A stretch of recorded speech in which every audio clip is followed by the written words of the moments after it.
5 nominanti, keda parima personaliprojekti raames tunnustatakse, on kõik esitanud midagi sellist, mida kõik haridusasutused võiksid saada proovida ja kasutada. Olge head, me jagame teiega 5 õppetundi ja läbi nende tunnustatute, kelle te projektid parima personaliprojekti konkursil väärisid tunnustamist ja võib, et kui nad tulevad ka ise autasule järgi, et nad jagavad lause või 2. Mida nad siis tegid sellist, millest teistel asutustel on õppida? Olge head, ma palun taas lavale Andres Pajula ja Reili Silm, kes on konkursi korralduskomiteest ning on aeg siis jagada tunnustused parima personaliprojekti eest.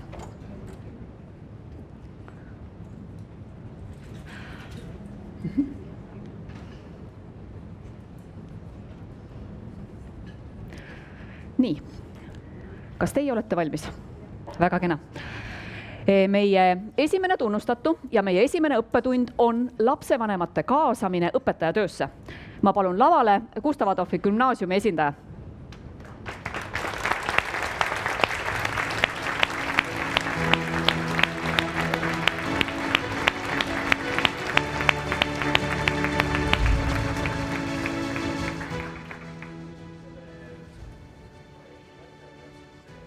Õpetajate päeval kaasata lapsevanemaid ja täiesti süstemaatiliselt ja süsteemselt pakkuda neile võimalust õpetada reaalselt tundides. Ja selle läbi lastevanematel tekib suurem austus ka õpetaja töö vastu. Seda on juba näha ka. Kas te jätkate? Jaa, plaan on jätkata. Isegi laiendada võib-olla veel seda. Suurepärane. Suur aitäh teile!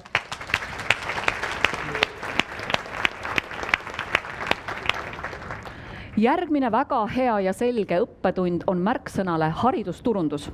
Ma palun lavale Pirita Majandusgümnaasiumi esindaja ja õpetaja amet atraktiivseks.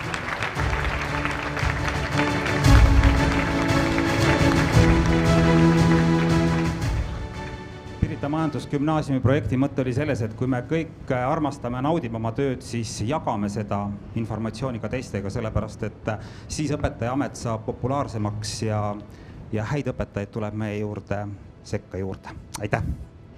Aitäh! Meie järgmine tunnustuse saaja ja järgmine õppetund on siis õpetaja heaolu läbi liikumise. Palun! Ja selleks on Tallinna Poegümnaasium.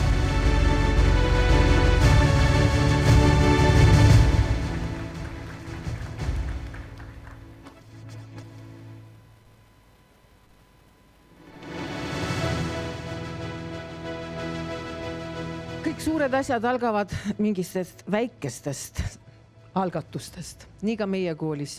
Olid mõned üksikud õpetajad, kes olid väga aktiivsed sportimises ja nende eeskuju haaras nagu rohkem osalejaid kaasa.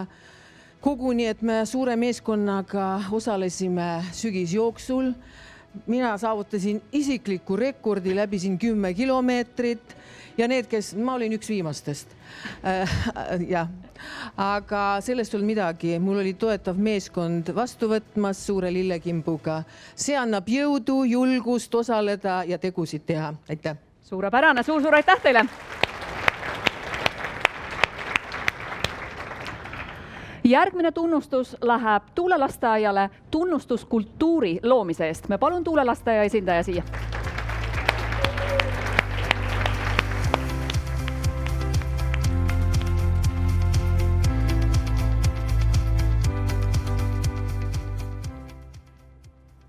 Meie hakkasime siis Haridusametit eeskujuks võttes oma haridustegusid ehk siis Tuulelasteaia haridustigusid valima iga kuu.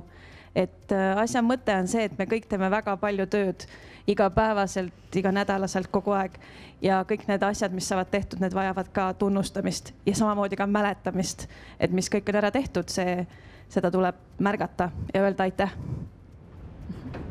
Suur aitäh!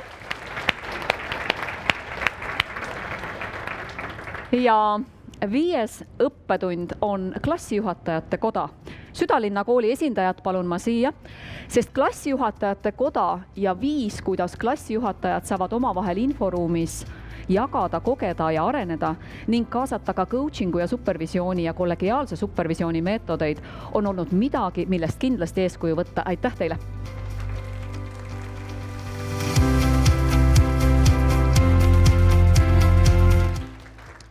Nii nagu täna juba ametijuhataja rääkis, et klassijuhataja roll on ääretult tähtis ja usun, seda kõiki teame. Ja mäletame ka oma elust ja tegemistest ja see võimalus, mis meile avanes läbi coachingu programmi ja läbi Signe Vesso, kes meid on aidanud. Ja kõige rohkem, mis võib-olla tuli sealt välja, on see koostöö. Ja see klassijuhataja koja mõte oligi see, et aineühendused meil on olemas, tegime ka mõned struktuurimuudatused, aga me tunneme, et see on võimalus ja jõud muuta oma kooli paremaks ja kasvatada on siis laste meeskondi koos, kus siis liider on muidugi klassijuhataja. Aitäh!